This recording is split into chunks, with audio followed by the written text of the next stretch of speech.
नमस्कार, मैं हूं आलोक जोशी और आप देख रहे हैं आलोक अड्डा। और आज हम बात करेंगे प्रशांत भूषण के मामले पर सुप्रीम कोर्ट में हुई सुनवाई पर। सुनवाई तो बहुत लंबी चली। प्रशांत भूषण को अपराधी पहले माना जा चुका था। पिछली सुनवाई में सुप्रीम कोर्ट ने तय कर दिया था कि वो अदालत की अवमानना के दोषी हैं। आज उन्हें सजा सुनाई जानी थी, लेकिन सजा क्यों नहीं सुनाई गई? सजा सुना दी गई है क्या?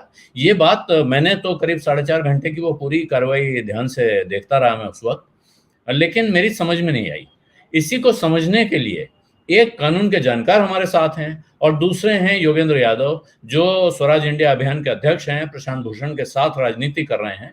लेकिन इन दोनों मेहमानों के साथ हम चलें उससे पहले मैं आपसे एक आग्रह करना चाहता हूं। अगर अभी तक आपने मेरा यूट्यूब चैनल वन आलोक जोशी सब्सक्राइब नहीं किया है तो सब्सक्राइब का बटन दबा दें, साथ में घंटी भी बजा दें ताकि आपको खबर मिल जाए जब नया वीडियो आए या जब मैं लाइव आऊं।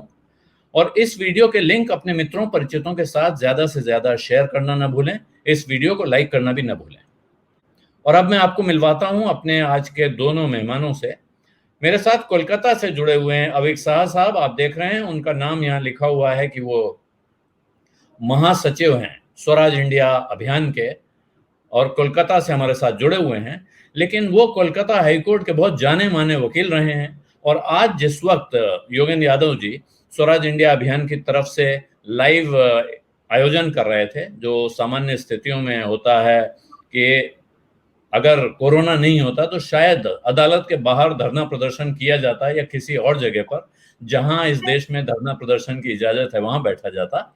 तो एक तरह का ऑनलाइन धरना कर रहे थे, ऑनलाइन प्रदर्शन हो रहा था। साथ में अविक साहा लगातार बता रहे थे मिनट टू मिनट कि क्या हो रहा है अदालत में, क्या चल रहा है। आप दोनों का स्वागत है आलोक अड्डा पर। योगेंद्र भाई, पहली बार आप आलोक अड्डा पर आ रहे हैं, और अविक साहा जी, आपसे तो मेरी पहली बातचीत टेलीविजन पे या यहाँ पहली बार हो रही है। आप दोनों का स्वागत है। और सबसे पहले जो सवाल मेरे मन में है वो मैं समझना चाहता हूं अविक जी आपसे।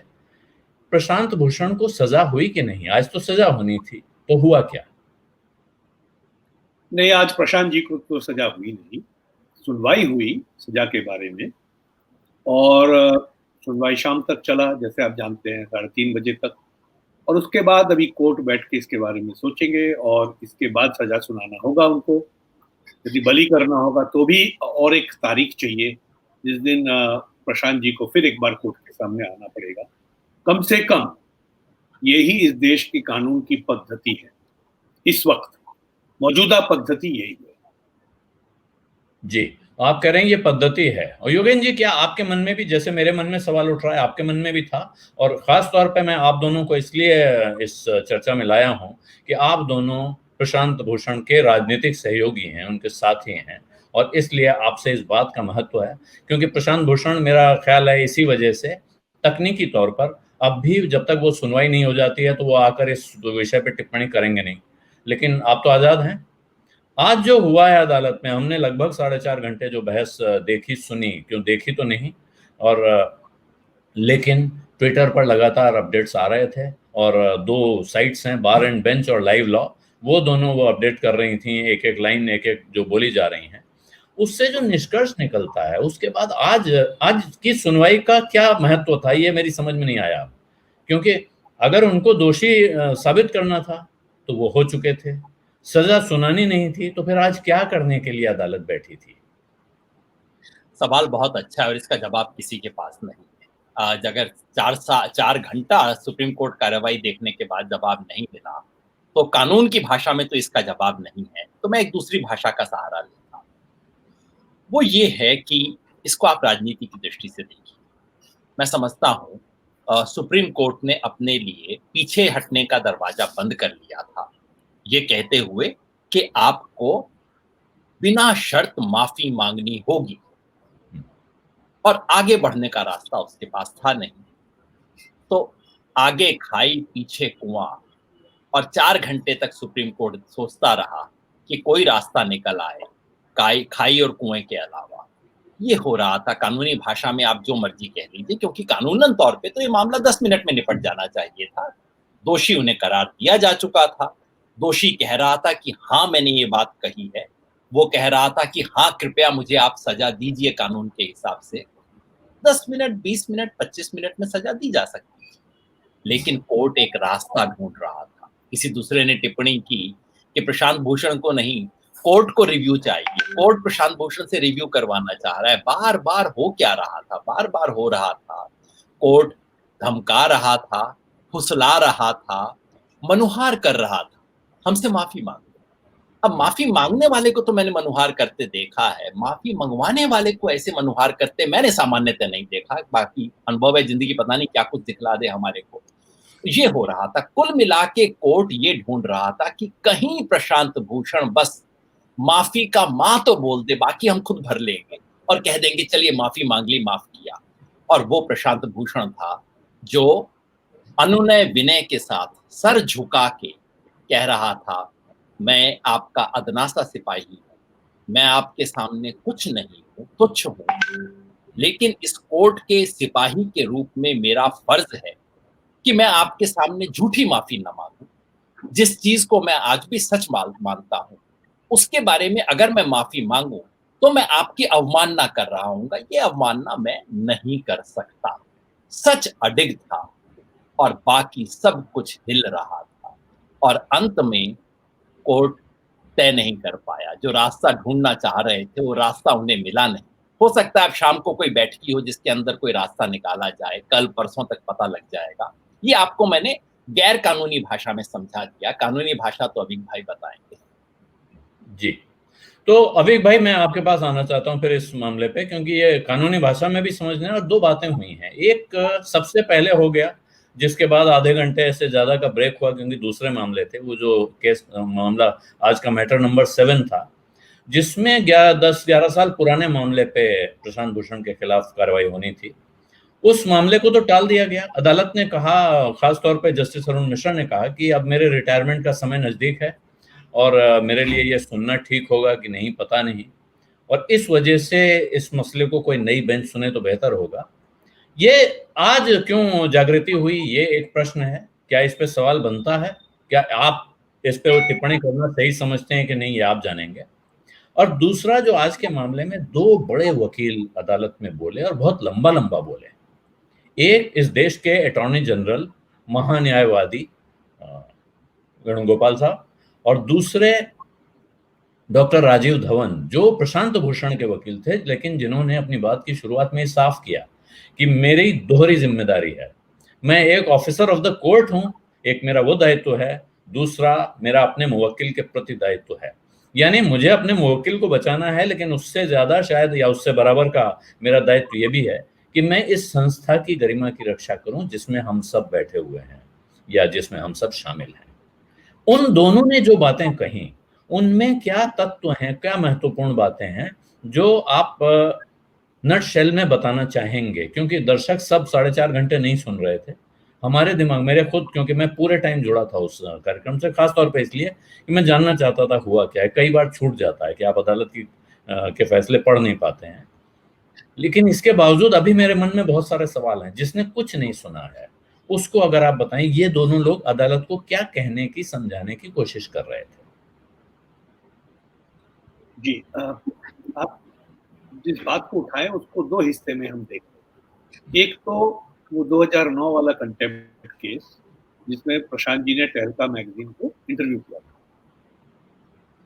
था। ये बात सचमुच विचित्र है कि आज से 10 दिन पहले भी जस्टिस अरुण मिश्रा को मालूम था कि उनका रिटायरमेंट डेट कब है और नजदीक आ जाएगा, और तब वो सुनने का समय उनके पास नहीं रहेगा।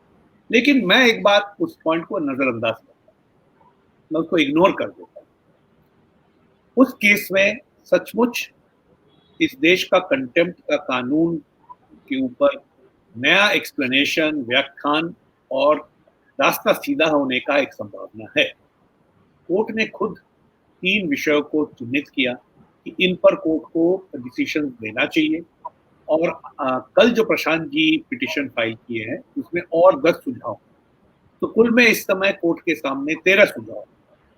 हालांकि जस्टिस अरुण मिश्रा ने आज कहा कई चीजों के ऊपर कोर्ट की राय ऑलरेडी बन गई है, बट मैं फिर भी समझता हूँ कि ये महत्वपूर्ण जो बातें हैं कि किस चीज को कंटेम्प्ट माना जाएगा, कोर्ट का आलोचना होगा तो कैसे होगा, ये जो पॉइंट्स है, इसका एक बड़ा डिसीजन, एक बड़ा बेंच के सामने इस बात का चर्चा होके एक जजमेंट जो है, एक राय आना चाहिए देश के सामने, ताकि आगे चल के इस पर हम हर बार इस टाइप के समय खराब ना करें और लोगों को पता हो कि कोर्ट की क्रिटिसिज्म हमें कैसे करना चाहिए।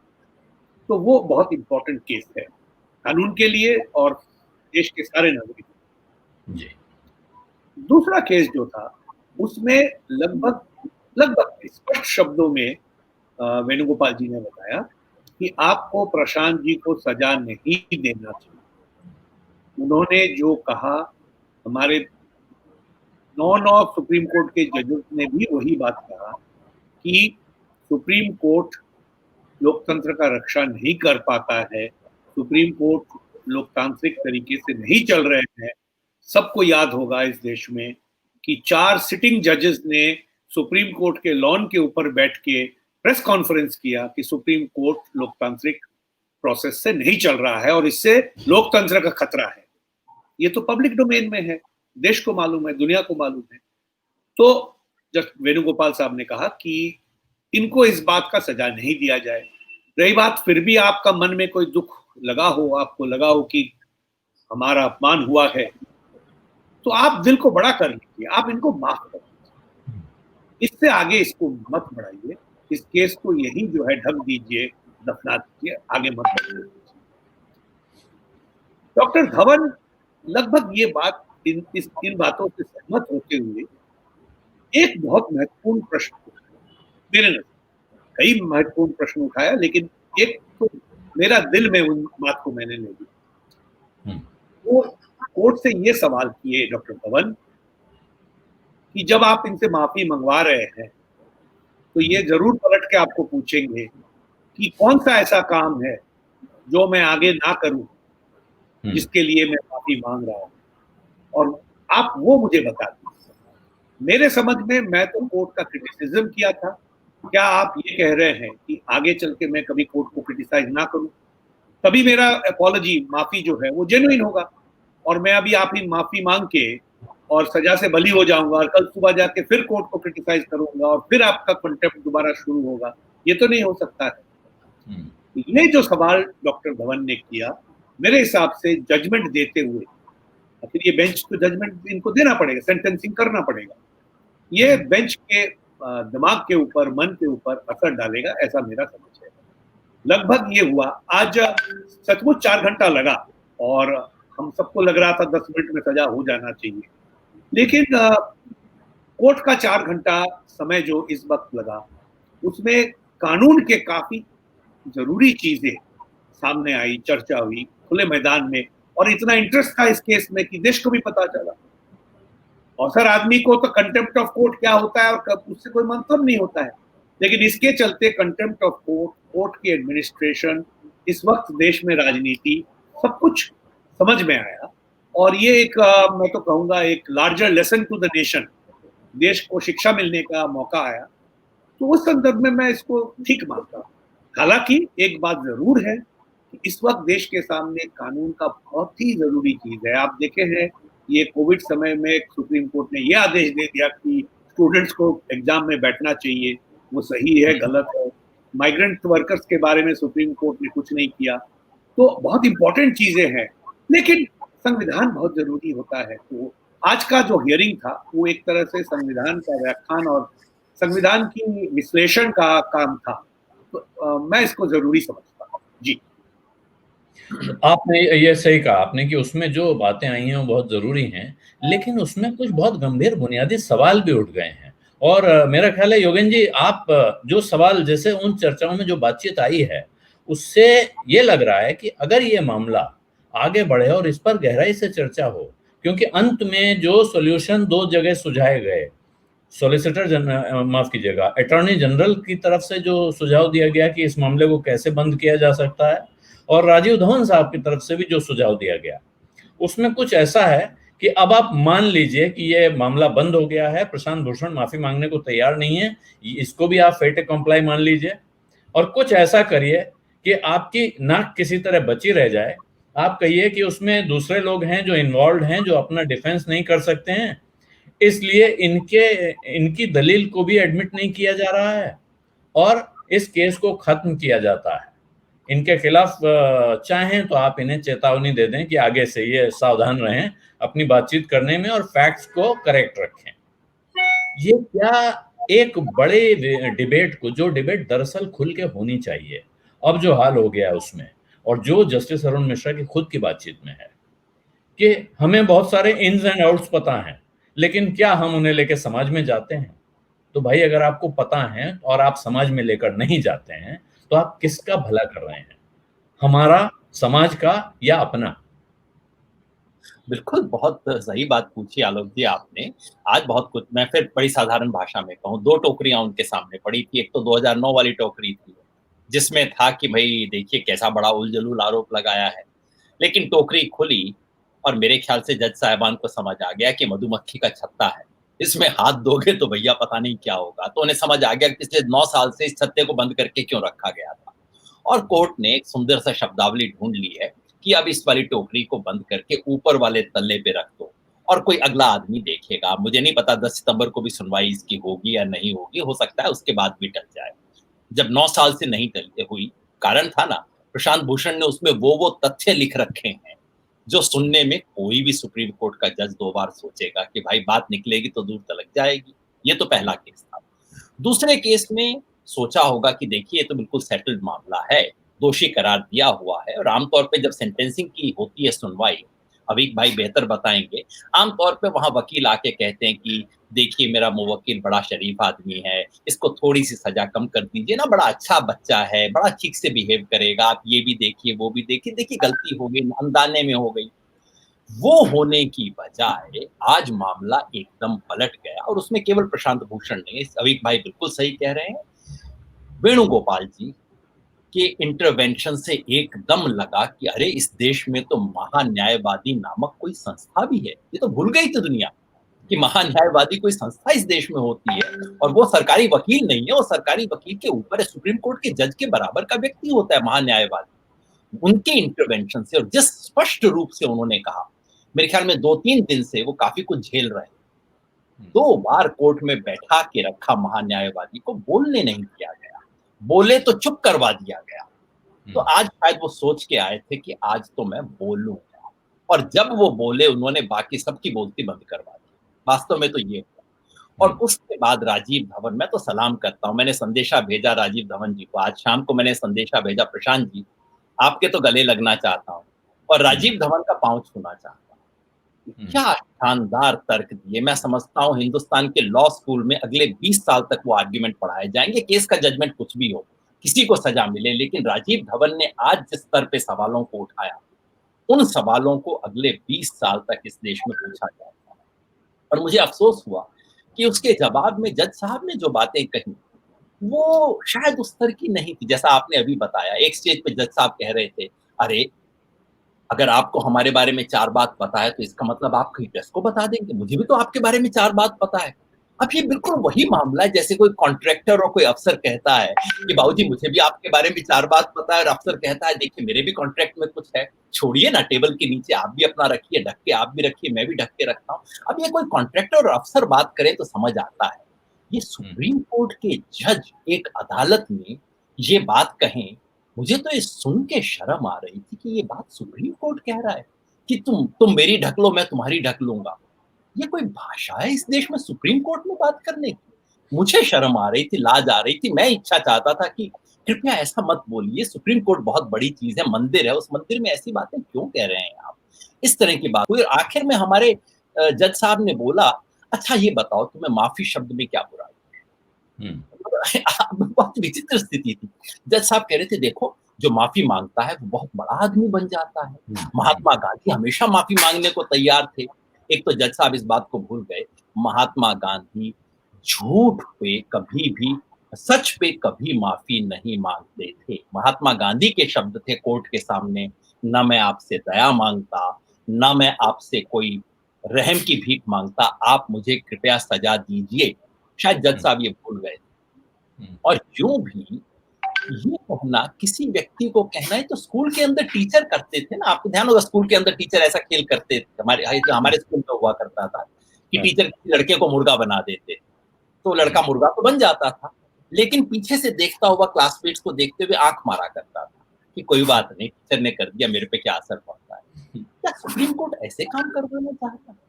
मुझे तो खुद लाज आ रही थी ये देखते हुए। सुप्रीम कोर्ट लगभग कह रहा था, देखो तुम्हें बात सच्ची लगे बुरी लगे कोई बात नहीं, तुम इस बात पे कायम हो, कोई फर्क नहीं पड़ता, बस अपने मुंह से तुम माफी बोल दो, बस इतने से काम चल जाएगा।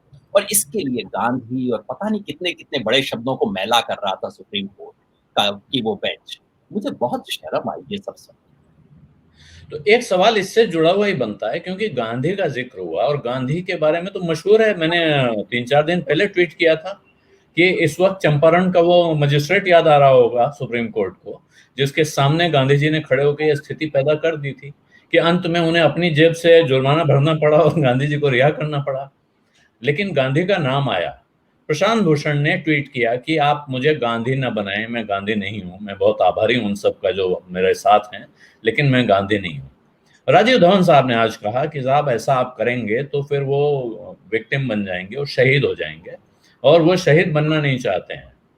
तो फिर प्रशांत भूषण माफी क्यों नहीं मांग ली जब वो ये सब नहीं करना चाहते हैं? ये सवाल बहुत से लोगों के मन में है कि प्रशांत भूषण को क्या माफी मांगकर मामले को खत्म कर देना चाहिए था? ये बात सही है आलोक भाई कि इस देश में कुछ परंपरा तो बन गई है कि माफी मांग लो। सारी दुनिया, जैसे मैंने कहा ना, हमारे क्लास के अंदर जो हुआ करता था, मुर्गा बन के आंख मारा करता था, वो वाली माफी मांगने की इस देश में परंपरा हो गई है। नेता भी इस देश के हैं जो खुल के चिट्ठी लिख के माफी दे देते हैं और साथ में ही करके हंसते भी हैं कि मैं मांग थोड़ी रहा हूँ, आप भी जानते हैं, मैं भी मानता हूँ, मांग थोड़ी रहा हूँ कि चल ये कह रहा है तो इसको कागज पकड़ा दे। ये काम यदि प्रशांत भूषण करेगा तो आप बताइए, आप अपने शो का आधा घंटा प्रशांत भूषण पे बर्बाद करेंगे? आज इस देश में एक आदमी खड़ा हुआ है जो कह रहा है सच को सच बोलूंगा। आज से 1 महीना पहले जिस किसी व्यक्ति ने सोचा होगा, देखिए किसी ने तो सोचा होगा, उस व्यक्ति का नाम हम नहीं जानते, वो अदृश्य शक्ति है, फिलहाल हम उसे अदृश्य हाथ कहते हैं। 1 महीना पहले किसी ने सोचा होगा कि यार ये प्रशांत भूषण को ठिकाने लगा दो, एक आदमी को ठिकाने लगा देंगे तो अपने आप कई छोटी मोटी समस्याएं तो खत्म हो जाएंगी जी। उसने जो सोचा होगा, आज वो क्या सोच रहा होगा, यार ये आदमी तो किसी दूसरी मिट्टी का बना हुआ है। उस एक आदमी सिर्फ ये बात कि प्रशांत भूषण हीरो नहीं बनना चाहते, ये तो और वो खुद भी कह रहे थे, मेरे को हीरो थोड़ी बनना है, मेरे से ज्यादा हिम्मत से तो बहुत बड़े लोग इतना रिस्क ले लेके काम करते हैं जो मेरी तरह सिक्योर भी नहीं, जिनकी स्थिति बहुत कमजोर है फिर भी वो रिस्क लेते हैं। सच्चे हीरो तो वो हैं। तो प्रशांत भूषण उस लिहाज से अपने आप को हीरो नहीं समझते। लेकिन अगर सवाल ये है कि सच के सामने अडिग रहना और उसकी कीमत अदा करना, उसमें प्रशांत भूषण को एक पैसे का गुरेज नहीं है। मैं नहीं जानता कल परसों क्या सजा आएगी, लेकिन अगर 6 महीने की सजा आ गई जो कि कोर्ट दे सकता है, प्रशांत भूषण बिना विचलित हुए मुस्कुराते हुए आराम से 6 महीने के लिए कोर्ट चले जाएंगे, ये मैं आपको पक्का बता सकता हूँ। जी। क्योंकि अविक जी को जाना है, इन्होंने पहले से मुझे कहा हुआ था कि इनका समय कम है, लेकिन एक सवाल मैं आपसे पूछना चाहता हूँ अविक जी। जस्टिस मिश्रा ने अंत में कहा कि अब ये मेरा अटॉर्नीज के लिए आखिरी शब्द है, तो इसका अर्थ क्या है? जब अगली बार कोर्ट बैठेगा उस वक्त वो सिर्फ सजा सुनाएंगे और बात खत्म होगी? उस वक्त किसी वकील को या प्रशांत भूषण को अपना पक्ष रखने का कोई मौका दिया जाएगा या नहीं दिया जाएगा? प्रशांत भूषण को तो जरूर अपना पक्ष रखने का दिया जाएगा, प्रशांत भूषण के वकील को भी, बट अटॉर्नी जनरल का जो कोर्ट को असिस्ट कर रहे थे उनकी जरूरत नहीं होगा, क्योंकि कोर्ट को उस समय सजा सुना रहे हैं, तो अटॉर्नी जनरल की एडवाइस की जरूरत नहीं होगा, शायद इसलिए उन्होंने ये बात। जी, यही मैं समझना चाह रहा था। इसका अर्थ है कि अभी एक दिन और हम लोग इसी तरह की कार्रवाई अदालत में देख सकते हैं जैसे हमने आज देखी? जी जी, एक दिन और कार्रवाई तो होना ही पड़ेगा।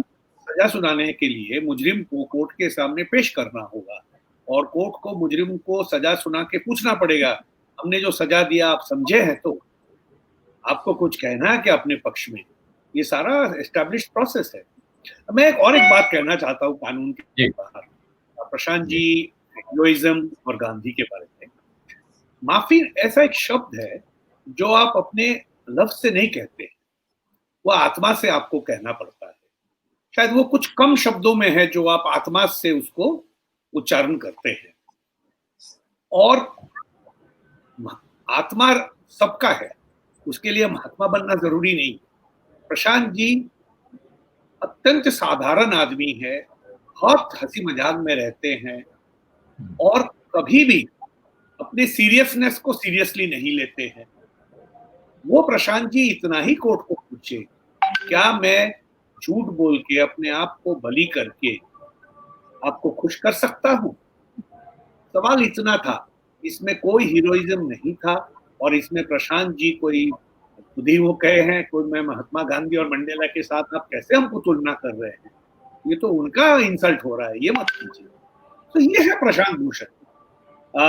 देश में होंगे लाखों फाइन लोग होंगे, बहुत अच्छे लोग होंगे, सबको मैं नहीं जानता, बट जो गिने चुने अच्छे लोगों को मैं जानता हूँ उसमें से प्रशांत भूषण ये और बात है कि वो वकील भी हैं और बहुत सारे लोगों के लिए जिनके पास वकालत और कोर्ट कचहरी तक जाने का सुविधा नहीं होता है, उनके लिए वो काम भी करते हैं।